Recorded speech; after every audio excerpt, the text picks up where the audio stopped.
Maka dari itu, dari suci kembali kepada suci. Maksudnya suci bagaimana? Suci dari kewujudan diri manusianya, suci dari kehidupan diri manusianya, suci dari kepemilikan diri manusianya saat bayi. Karena manusia kita belum ada, belum wujud, masih gaib. Maka dari itu, kenapa bayi itu kok dikatakan suci? Sedangkan bayi itu tidak pernah sholat, tidak pernah puasa, tidak pernah beribadah secara badaniah, secara syariat seperti yang kita kerjakan selama ini.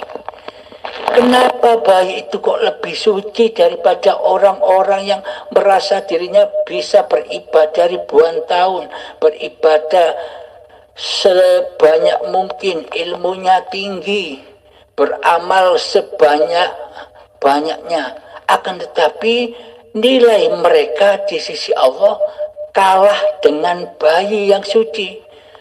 Bayi tidak pernah apa-apa, tidak pernah ambil wudhu, tidak pernah ngaji, mung bisanya owe. Akan tetapi disebut suci di sisi Allah. Karena apa? Maksudnya karena di dalam bayi manusianya kan tidak ada, gaib, fana, belum ada. Maka dari itu bila kita ingin kembali suci di dalam hati kita ini, jangan wujudkan diri manusianya yang menjadi Tuhan, mentuhani hidup dan badan ini. Wujudkanlah Allah yang maha suci, bahwa hidup ini Allah yang berkuasa, yang mengutus, yang memerintahkan, yang memperjalankan apa-apa pergerakan yang dilakukan oleh badan-badan ini. Pertanyaannya, bila kita sudah bisa menyatakan Allah di hati ini, apakah syariat-syariat yang seperti selama ini kita kerjakan apa masih berlaku? Nah, jawabannya begini. Jika kita masih merasa menyatakan bahwa Allah lah yang wujud di hati kita, bahwa hidup inilah Allah, jika masih merasa, berarti kan belum Allahnya yang wujud, belum Allahnya yang hidup. Akan tetapi rasa diri manusia kita hanya merasakan. Bila diri manusia kita sudah gaib, sudah fana, sudah hancur, mana mungkin diri manusia kita bisa merasakan, mewujudkan Allah dan menghidupkan hayatullah. Berarti yang jadi Tuhan masih diri kita. Bila kita masih merasakan.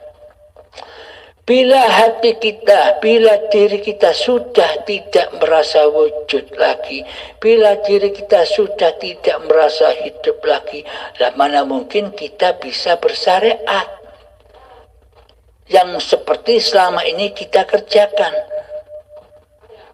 Sedangkan kita tak punya hidup, kita tak punya wujud. Nah,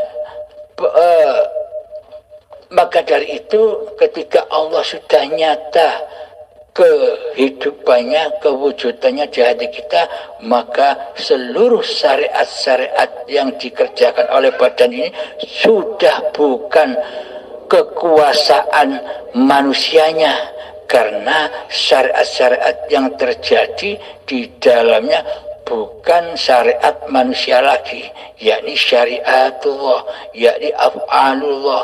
Apapun yang terjadi atas badan itu bukan urusan manusia lagi, bukan tataan manusia lagi. Anda bisa melihat orang-orang gila itu. Apakah orang gila itu masih ada kewujudan dari manusianya, kewujudan hidup manusianya? Kan tidak ada di orang gila itu. Maka orang gila itu tidak bisa menentukan, tidak bisa menetapkan syariat-syariat manusianya, karena manusianya tidak ada, karena Allah lah yang mensyariatkannya. Meskipun dipandang manusia lain itu tidak benar, salah, akan tetapi pandangan manusia lain kan hanya sebatas badan, bukan hati. Inilah jawabannya. Jadi ketika Anda melakukan sholat, puasa, zakat, haji, tuntunan-tuntunan seperti syariat yang selama ini kita lakukan, maka di dalamnya jangan sampai merasa diri kita yang bersyariat. Kembalikan semuanya kepada Allah lah yang bersyariat, yakni kembali ke alam lillahi ta'ala. Demikian sahabatku. Ada pertanyaan lagi? Alhamdulillahirrabbilalamin. Untuk lelaku atau praktek hatinya tinggal membalik saja dari kesetiap harian kita. Jadi pada intinya tidak mengubah apa yang telah kita lakukan selama ini, tidak mengubah. Yang diubah hanyalah dulu yang berkuasa di dalamnya hambanya yang berasa mentuhani seluruh pergerakan badan ini, baik maupun di tatanan syariat, ketika sholat, ketika puasa, ketika beramal ibadah, seluruhnya dulu hawa nafsulah yang berkuasa di dalamnya. Nah, tinggal mengubah ketika kita saat ini sudah mengenal Allah, sudah menyatakan bahwa kewujudan dari manusia kita sudah fana, sudah adam, sudah goib, seperti halnya kita menggoibkan Allah dahulu, maka nyatakanlah Allah dan goibkanlah diri manusia kita. Jadi dulu kita beramal dengan amal yang haram, kini beramal dengan amal yang halal, yakni amal soleh, yang mana yang berafal di dalamnya adalah Allah sendiri. Semoga bisa dipahami dan dimengerti oleh kita semua. Semoga kita dimudahkan di dalam pengaplikasiannya di tiap hari. Assalamualaikum warahmatullahi wabarakatuh.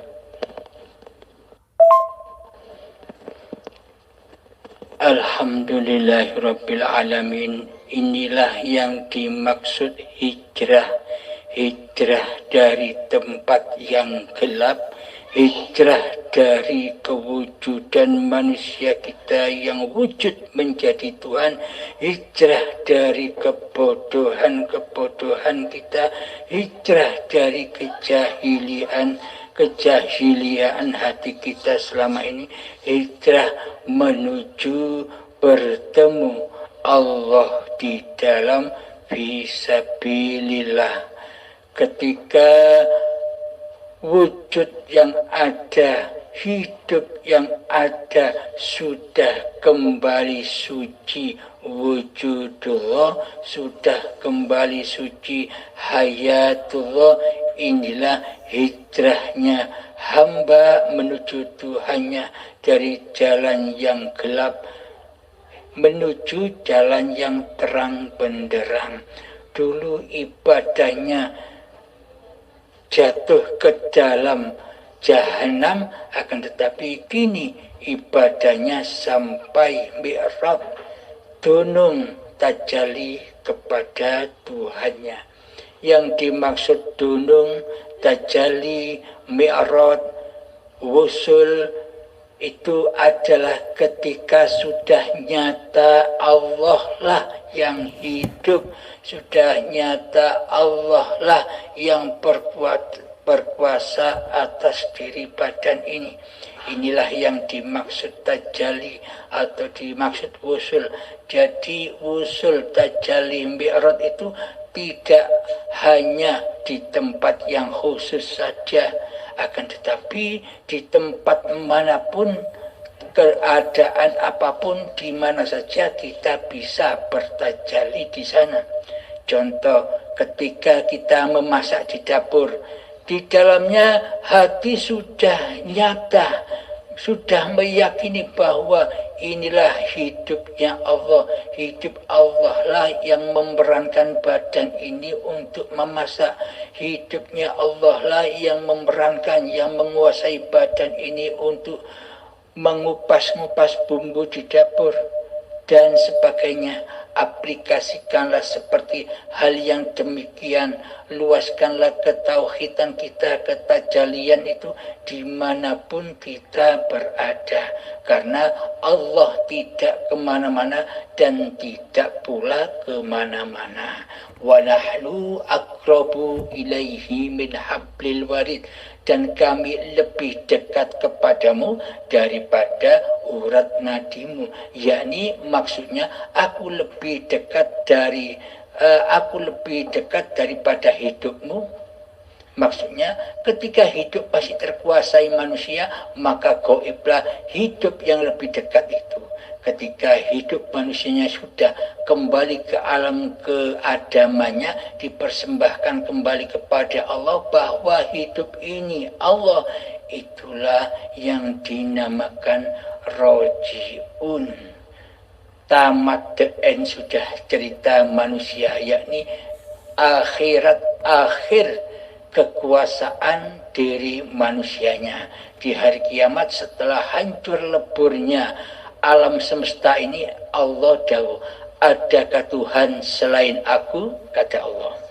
Ketika sama halnya ketika kewujudan diri manusia kita, kewujudan hidup manusia kita, kewujudan kekuasaan diri manusia kita sudah hancur luluh lantak, hancur lebur, yang ada hanya hidup akan mengakui aku iki Allah. Bismillahirrahmanirrahim. Innani anallah. Sesungguhnya aku ini Allah. La ilaha illa ana. Tiada Tuhan selain aku. Fa'budni, maka mengabdilah kepadaku. Wa aqimis sholali zikri, dan dirikan sholat hanya untuk mengingat aku. Apa yang dimaksud sholat itu? Ya ketika mengingat Allah itu sholat.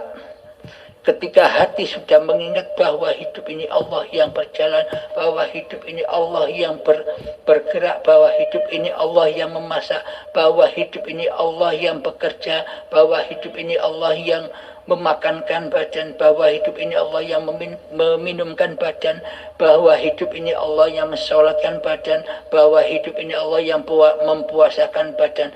Ini loh yang dinamakan sholat.